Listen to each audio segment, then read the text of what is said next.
Muito bem, estamos aqui para mais uma dissecção metálica. Qual será a banda de hoje? Hoje, inclusive, é um álbum bem interessante, né? Uma situação bem inusitada, porque foi um lançamento nacional, uma versão nacional de um lançamento internacional, óbvio, né?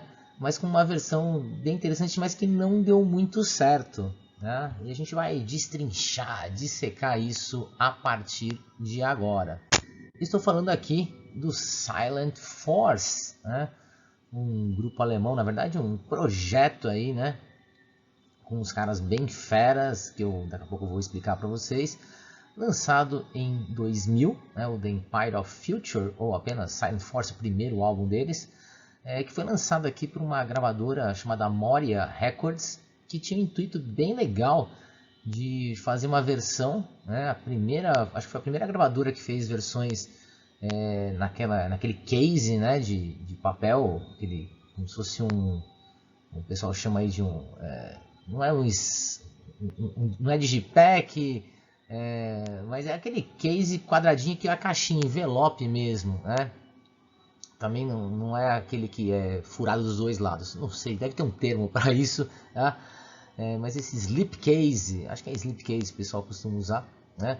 Fechado e que vinha com dois encartes, né? Encarte tradicional e o encarte em português, traduzindo tudo, né, para a língua nacional, para ajudar o pessoal que não tinha tanta facilidade no inglês. E a ideia foi muito boa, eles lançaram alguns álbuns, mas infelizmente a gravadora acabou não conseguindo se estabelecer e manter esse padrão de qualidade, né?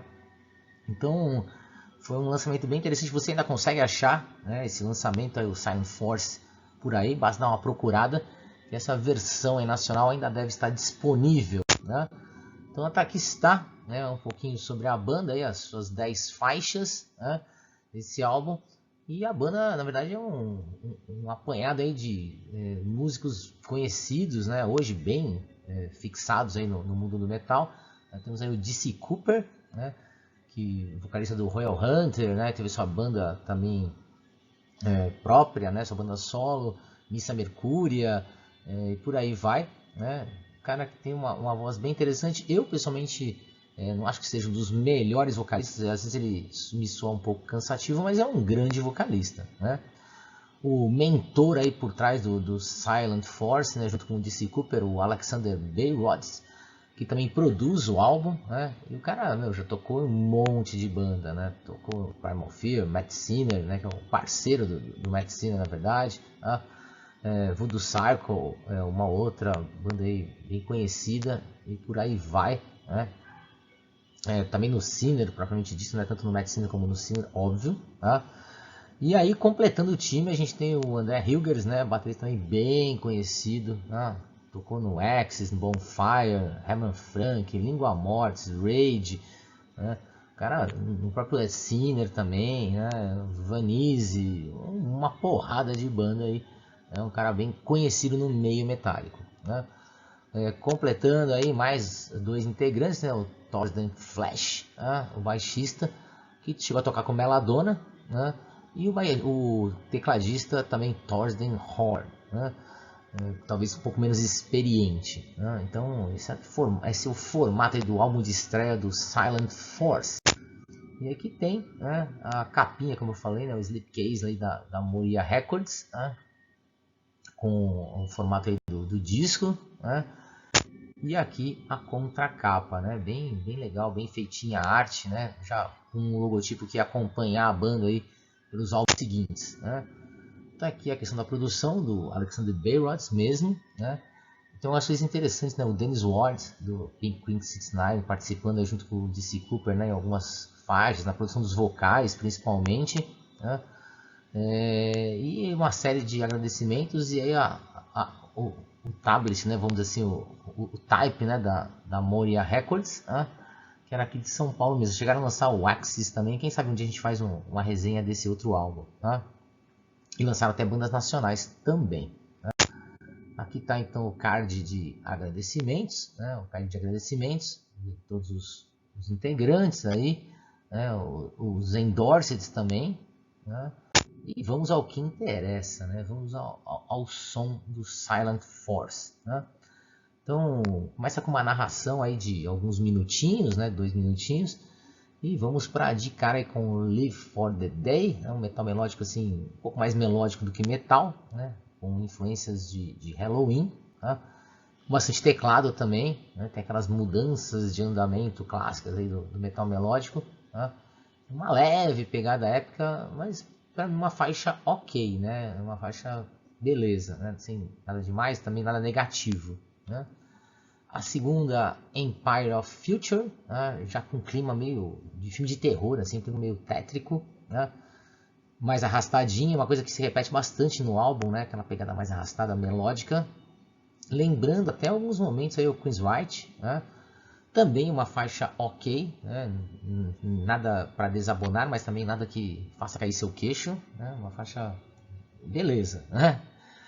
O primeiro destaque do álbum para mim vai para a terceira aí, né? Se você contar, na verdade, a quarta faixa, sem contar a introdução, Saints Sinners, né? Um refrão bem legal mesmo, tá?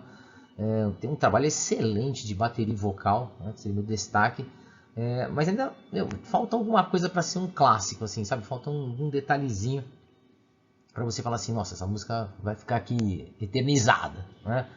Mas é um destaque aí do álbum, o primeiro destaque do álbum que me chamou a atenção, né? Saints and Sinners, tá?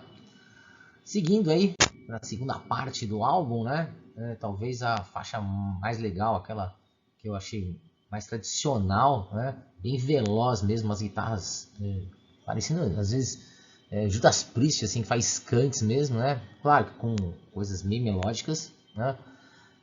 Até o meu Why. E aqui um pequeno ponto negativo aí na questão gráfica, né? Faltou um trechinho das letras no encarte. Você vai acompanhando, de repente tem umas estrofes que não estão no encarte, né? Mas é um destaque, né? Me lembrou algumas coisas lá do Rising Force, do Malmsteen, assim, com uma fase mais pesada, né? Mais metal do Rising Force. Então, putz, essa é uma faixa que também vale a pena, né? Então, junto com o Saints and Sinners, aí até o meu Eye, uma faixa bem metal tradicional, gostei bastante, né? A próxima, New Experiments, é uma faixa meio alternativona, assim, né? Um clima pesado, arrastado, mas aí com a mesma fórmula, né? Uns trechinhos acústicos, assim, um pouco mais calma, né? E a conclusão, assim, que eu chegando na metade do álbum aí, que o DC Cooper é um ótimo vocalista, mas, putz, às vezes, não sei se ele soa meio preguiçoso, né? Ou exagerado, ou menos exagerado, não sei, alguma coisa falta pra mim, para os vocais deles serem, sei lá, mais na cara, assim. Então essa faixa me pareceu muito assim, meio desleixado, né? Sei lá, meio na preguiça, né? Mas enfim, pode ter sido também a produção, não ele mesmo, né? Outra faixa que eu gostei bastante, Six Past the Hour, que é um outro destaque aí do álbum, né? Bem legal também, já um power metal na cara mesmo, né? Tem uma intro de piano, mas vai no power metal melódico mesmo, variando os ritmos. Embora, escutando algumas vezes essa música, tem hora que eu gosto dela, tem hora que eu gosto menos, mas é um destaque. Vale a pena você escutar ela com atenção, vale a pena você perder uns minutinhos e escutar essa faixa. Acho que você vai gostar também, se você gostar de um metal tradicional, com bastante criatividade, né? Aí volta para aquele clima de novo, arrastado, né? A Broken Wings é aquela pegada arrastada, com teclado, né? Com melodia, mas acaba sendo a mesma coisa, mais do mesmo, né? Então parece ser, eu já escutei isso antes, né? Essa música já tocou aqui antes, né? Tem muita criatividade. Indo para a parte final do álbum, a faixa que a princípio eu torci o nariz para ela, estava assim, nossa, de novo, né? Mas as ideias se repetindo novamente, aquela questão pesada, arrastada, melódica, mas de repente veio os vocais, cara. Aí você, pelo amor, né? Baixou o Rob Halford no DC Cooper, ele cantou diferente nessa faixa, do álbum inteiro. Essa é que ele cantou totalmente diferente, né? Cara, aí sim, foi por isso que eu tive essa impressão que ele, nas outras, ou ele não se esforçou, ou a produção não pediu, ou sei lá o que aconteceu nessa faixa, mas o cara é impressionante, né? A We Must Remain, o que ele faz nessa faixa, você fala assim, nossa, esse cara sabe cantar, esse cara canta demais, né? E foi um destaque pelo vocal dele. A faixa em si é aquele negócio, é um pouco mais do mesmo, mas ele deixou a faixa com destaque, ou seja, você para escutar o vocal do cara. Então é impressionante. Se ele cantasse assim o álbum inteiro, putz, seria um álbum excelente, né? Seria um álbum assim top, né? E eles fecham, né, a última faixa, I'll Be There, uma balada, né, que para quem gosta de balada ok, para quem não gosta, você acaba nem escutando direito, ela passa batida aí, né? É uma típica balada, sem nada diferente também, né? Tudo como sempre deve ser uma balada, mas sem nenhum destaque individual, sem nenhuma coisa assim diferentona para chamar atenção, tá? Então tá aí, esse foi o Silent Force, né? Dissecado aí da primeira e última faixa, a sua versão nacional pela Moria Records. Tá? Então vamos para as notas aí que eu considero, a minha opinião, para cada item que eu acho importante. Aliás, vou fazer um comentário no final, aí você deixa a sua opinião, o que você acha sobre isso. Então a arte bem legal, né? Já de cara criando um logo que ia acompanhar a banda nos próximos álbuns, né? Então o logotipo é como se fosse um escudo ali do Silent Force, né? Os músicos muito bons, né? Todos eles acima da média, né? Podiam ter um pouco mais de destaque, como eu falei, né? O DC Cooper, nossa, se ele cantasse como ele cantou, né, na penúltima faixa, pelo amor, né?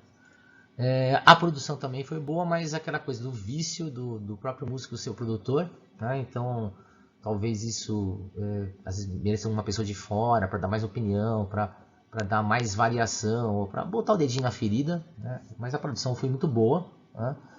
E as faixas, eu achei que podiam ser mais faixas de destaque, né? 3, 4 destaques aí, então podia ser um pouco melhor, né? Talvez até tenha sido meio injusto dar um 6, talvez, pensando aí, um 6,5, 7, mas eu acho que na média 6 tá bom, né? 6 tá bom, e aí que vem a minha pergunta, né? Até então eu tenho considerado as composições com o mesmo peso da arte dos músicos da produção, e talvez não seja justo isso, né? Porque o que leva um disco são as suas composições. Então, o que você acha se eu fazer a composição aqui daqui para frente, né? As composições terem 50% do peso em relação a arte, músicos e produção, tá? Você acha que deveria fazer isso, não deveria fazer, ou continua valendo 25%? Né? O que você acha? Porque com essa minha avaliação, temos o que então? Uma nota 7,5, né? Que eu acho que é justo aí para esse álbum, colocando aqui nosso ranking, então um álbum que merece ser conhecido, pelo menos 3, 4 faixas aí são interessantes, são boas, né? Nada excepcional, mas são faixas boas, né? Com isso terminamos então mais uma dissecção de um álbum, aí tá o Silent Force totalmente dissecado, tá bom? É isso aí, gente, até a próxima.